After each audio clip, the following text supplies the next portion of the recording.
So welcome to our last session. We are going to kick off with a presentation you can see behind me, but we've also got our lightning talks, 4 speakers, 10 minutes, followed up by a final community showcase. I'd like to welcome to the stage our presentation, From Startup to Scale Up, Designing Growth from Day One. We've got Matthias Laug, COO at TerraSpark. So welcome, Matthias. Thank you. Good afternoon, everyone. I hope everyone had a good coffee break and is refreshed. So we're going to talk about growth today. And maybe an important note to manage a little bit the expectations whenever it is about how to prepare yourself for growth, how you prepare your company for growth. There's no silver bullet. So you will definitely not go out of this talk with an idea, all right, this is the blueprint. This is how I'm going to implement it. Because honestly, if you look at the history of the past couple of years, the pace that companies have grown 20 years ago, 10 years ago, and are growing today, there's yet again a paradigm shift in the way and the pace that things are going. So what I'm rather going to do is I'm going to guide you a little bit through the history of growth that I've witnessed. What I've all did wrong. So you're going to see a couple of stories around terrible mistakes that I did, whether I did it with good intentions or just really out of bad luck. I'm going to end the slides then in the end about what I did with this and what works for me. And that's maybe the first and the second note of expectations here. Whether it works for me doesn't mean it's going to work for you. Because the way that you can manage growth inside of a company has a lot to do with the characters inside of it. So that just as a note. So who am I? I'm Matthias. I'm COO of TerraSpark. I have been in the ecosystem of startups for the past 20 years. I've been a company builder by accident out of university, when I stumbled upon this opportunity of Lieferando. Built Lieferando, joined together with Takeaway, continued to build this until the IPO. Did a little bit of a stint in consultancy with ThoughtWorks, a company that I still hold dearly to heart, specifically due to the culture there, but eventually got tingly fingers again, and TIA resulted out of it, which was yet again another growth journey. And already a good example on how the pace that we were going at Lieferando, which I already thought at that point in time is ludicrous. And then we did TIA, and I've realized that's yet another game. And now starting TerraSpark is actually 48 hours old. And so here we are, preparing for growth again. So maybe I'm listening a little bit to my own lessons here. A little bit of note about TerraSpark, because that's something that I also holding dearly to heart about, like what's happening all in the world right now. We want to be a global energy provider, beaming energy from space. That's also the reason why I'm not the CTO this time. So because, quite frankly, I have no idea about satellites and so forth, but I'm quite an operator, so I'm transitioning a little bit there on the role. And we want it to be a European champion. And since all of you are engineering leaders in one form or the other, I can really just encourage everyone also to, if not already done, build your companies. I think really Europe needs to grow a pair, and we have the talent and all of that. But that as a side, let's talk about growth. So apologize for the slides, but that's definitely not my forte, yet I'm trying to explain most of it. So if we are thinking about growth, I focused specifically in the past on 2 dimensions. And those are people, because, yeah, what happens when you get seed in, you get to a Series A, you're going into an enormous growth phase, and whatever people needs your company has, you're adding more people, because there's more things to do. And with that, as a result, you also have an appetite for more projects. So parallel things are happening. And it should not be underestimated that those 2 dimensions also have 2 escalation factors. You could go into multiple verticals. You're trying out B2B, B2C, B2G, B2B, B2C, like all the Bs, and trying to figure out where your product actually fits the best. Not recommending that, but that happens, I heard. And the other escalation factor can be countries. You are hiring not only in one location, you go different time zones, different cultures, different mindsets. The expectations are different, legal frameworks are different. All of those escalation factors are driving further the way that you need to work and handle with it. Now, let's focus on people first. Because quite frankly, if you're trying to prepare yourself for growth, if that's the reason why you're sitting here and you haven't realized that this is your main topic, then you are starting at square one, square zero actually. Because people is the most complex factor in your growing organization. Now, the way that I've organized things in the past, to summarize it, I first went by gut, then I went by the book, and eventually I developed my own playbooks. What do I mean with that? So I'm coming from an area in Germany where there is quite a vibing sport club culture. And anyone who has been in a sports club, at least that's my experience that I had in Germany, you can't even apply the 20/80 rule. There's actually like 3-4 people who are running the entire show. And then there is 500 members who are participating and enjoying what those 4 people do. And I was one of those people. I was doing judo at that time. And I really enjoyed how to move things forward. And that's also how I wanted to run my organization. I wanted to get the people who were intrinsically motivated and moving things along. And I said, like, hey, that's flat hierarchies here. And we're going to do everything in a group session and so forth. Felt really good in the gut. But on a day-to-day experience, it was terrible. The second time I started TIER, and also due to the pace we were going, I realized, okay, I need to go by the book here. I'm going to apply rigorous hierarchies. I'm going to get my VPs, I'm going to get my directors, I'm going to get my head-offs, and I'm not even joking, that was the hierarchy. Yes, at TIER at the end, I was leading an organization of 350 people, but 15% of those people were managers. And it really feels awkward to really reach out to people and being able to change anything.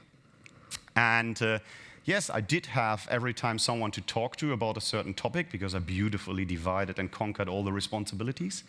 But in the end, it was a nightmare in coordination and getting things over the finish line. Now, what was the core reason for that failure? I didn't scale. Because I had to spend so much time to address all the shortcomings the way that I've built the organization, either through a flat hierarchy or through a rigorous hierarchy.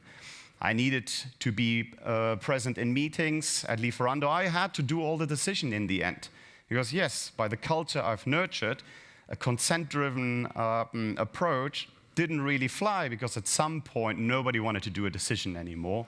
And so I had to do the decision, which is really discouraging and surprisingly has driven a lot of people into a burnout, which I'm really, really apologetic for, because it's not only if you have a terrible manager, if you've been terribly managed, it can also drive you into a burnout, and that's something that I've realized at that point in time.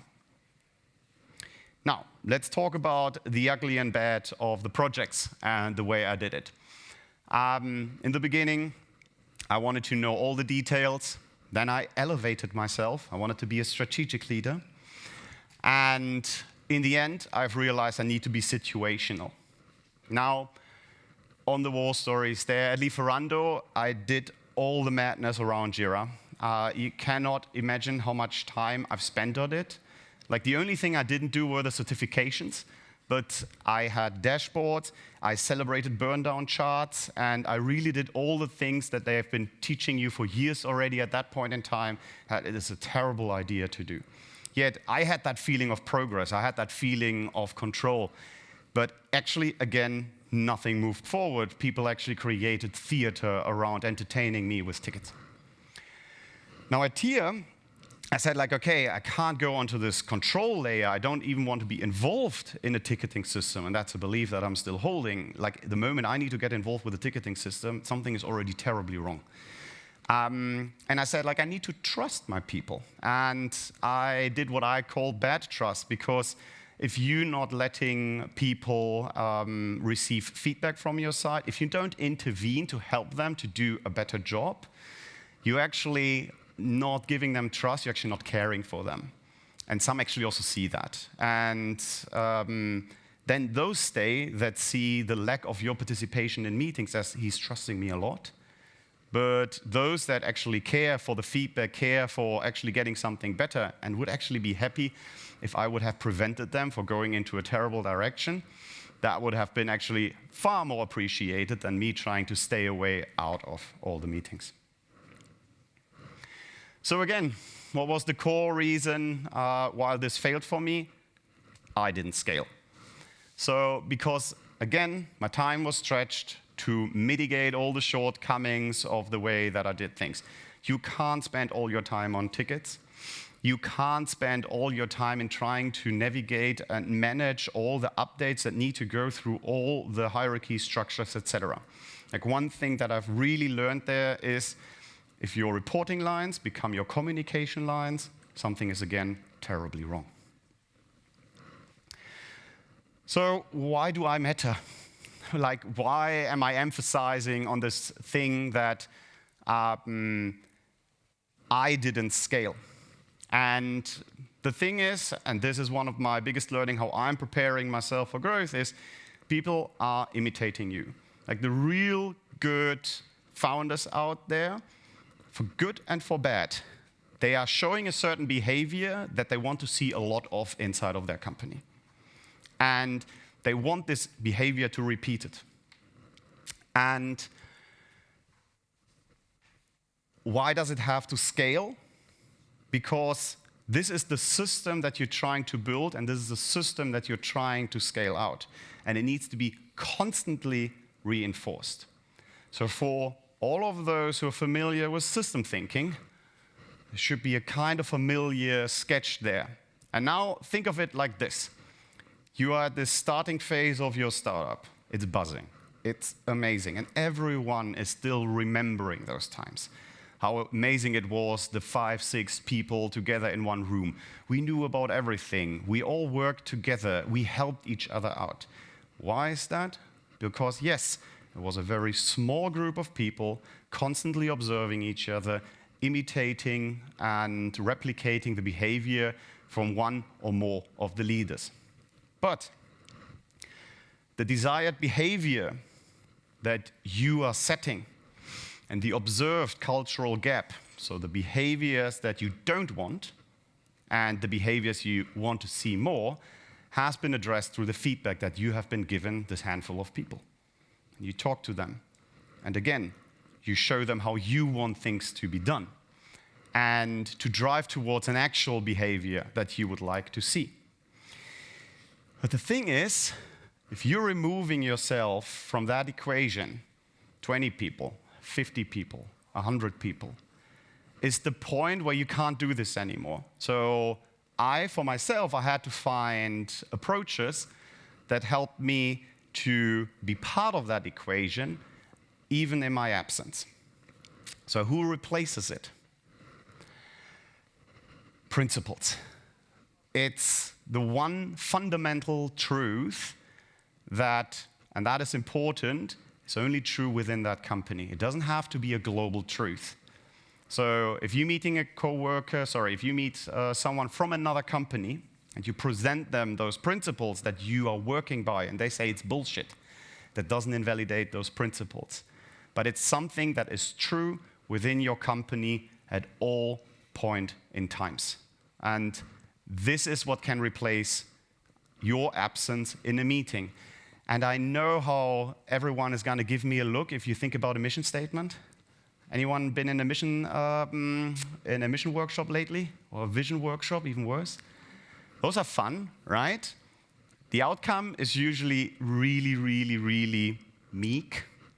But I've witnessed how a mission statement can do all the differences. At Tier, we had change mobility for good. And people came into recruitment calls and they said, I want to join Tier because I want to change mobility for good. Investors talked to us and said they want to be part of the mission, change mobility for good. So whenever you're next time in such a mission workshop, maybe think of this not being something hypothetical that you put out there. It really needs to resonate with the people, and it is something that gives them the idea why you're waking up in the morning, and you don't have to tell them anymore. Strategy. At my previous endeavor with Enter, I focused specifically on fixing a couple of behaviors with clear sentences and structures. And those principles, and here in this example, it maybe also shows how important it is that you need to take care of every single word, was that I've established in the tech strategy common code access. What was the issue? It was not a big group of engineers, but there was a very weird sense of ownership, like this is my part, this is my part. This developer could, though, fix it, but doesn't want to do it. And how do we address this? And I participated in a lot of those meetings and resolved the situation, but eventually I want them to be able to resolve it themselves, and therefore I put in the strategy common code access. Access because I don't want anyone to get an idea that they are out of the sudden owning something, because I think that's a really strong word. But access means I'm allowed to work with it. I'm allowed to change it and then maybe just be a good citizen and hand it over again. Also, when we've laid out the strategy, also there I'm applying principles. I'm trying to look for this one sentence that describes the entire strategy. That is the anchoring topic that works for every detail that is even in the strategy. Because obviously a strategy is not just one initiative. Like I always call it like the mountains to be climbed. So there is usually 3-4 mountains we need to climb to actually get a little bit closer to our mission. It's not just one thing. But there is always this one thing that we're doing all of this for. At Enter, we figured pretty quickly when I've joined that, hey, there's so many people out there that need to renovate their home, but they just don't do it because they don't have the capital. So this is a problem we need to solve for them. And the way that I described it was the promise of the zero. Because we said, when we're going to advise people on the exact thing to do for their house that equates exactly to their loan installments in the way that they're saving money, and if that equates to zero, nobody bothers anymore, because then your cash flow is the same as yesterday. So this was then always the anchor. The promise of the zero is the overarching thing that we did there for the strategy. Last but not least, and then I'm happy for any questions that you have, this is something that I learned specifically at Tier, being dogmatic about your principles. Again, I said this is a truth that is true within your own company. And it doesn't scale. The word has been diminished in its impact the moment you're not living by it. It is okay to change it if it doesn't do the good for the company anymore. But as long as it is this statement, you need to be dogmatic about it. It is the default no to that behavior or a default yes to that behavior. And with that, I'm leaving you. Thank you very much. So there are a couple of questions. And don't forget, on Slido, you can ask questions to us and to Matthias. We'll start with the top one. So when resources are limited at the startup stage, how do you decide what to design for scale versus what to intentionally leave scrappy? We had that in the tech strategy, actually, because it's a very common issue. It has all to do with the confidence levels. If you can predict, or if you can tell me that you're confident that that initiative is going to give me 10 million in revenue, or like say 9 to 10 million in revenue, that's quite a ballpark, that is very narrow, and I can say that's quite some conviction, then we're going to do it and build it at quality. We're going to put resources on it. If you say the group ride that it was at Tier, we had a beautiful estimation between 5 to 50 million in impact. Because we could never really calculate how much is cannibalizing the single ride revenues. So since it was 5 to 50 million, so really, really low confidence on the ballpark and the impact you're going to have, you build it scrappy to validate first. That's always the way I'm going. And again, this is the principle that I'm trying to establish then in every conversation. Are you confident? Yes, then build it at quality. Are you not confident? No. Then validate and test it. And then when you're thinking of the anchoring topic, as in that phrase, I think is what you talked about in your close, how can you find that out or discover that phrase? Not really understanding anchoring topic right now. I think you said it at the end, that anchoring phrase you were using in strategy. I think that's what you... Okay. Think of the anchoring. How can you find that out and discover that? I would say it's the same for the mission, change mobility for good. You need to realize when you find it. And you haven't finalized your strategy and you haven't talked about it, if you haven't been able to distill it to this sentence. Then maybe also the strategy is not coherent. That can be a result. Are you not finding that sentence that captures it all? Maybe you don't have a coherent strategy. And again, for the sentence, change mobility for good, my co-founder Lawrence said it accidentally in a pitch to an investor. And you saw the investors repeating it in that very call. And having that sensitivity for realizing, do you realize that they just repeated what you said? And we went out of this meeting, this is going to be our mission. So we were lucky to not have we were lucky to not have a mission workshop on this one. But you also need to seize the moment where you hear it, and then say like, okay, that works. Coincidentally, both my co-founder and me were not native English speakers, and apparently change mobility for good has even a double meaning that we didn't know about. So like just end mobility, and so this weirdness in the sentence somehow resonated. Yeah. Good stuff. And a question from Simon: what is the sweet spot between hierarchy and a flat org? Right. Here sits, by the way, the man who had to witness this firsthand. Like when I came into Enter, I said that I want everyone to report to me in the beginning. So this is something I have been very dogmatic about when I've joined Enter and the principle at which I'm running things. I truly believe less in the power of hierarchies, more in the power of clear role descriptions.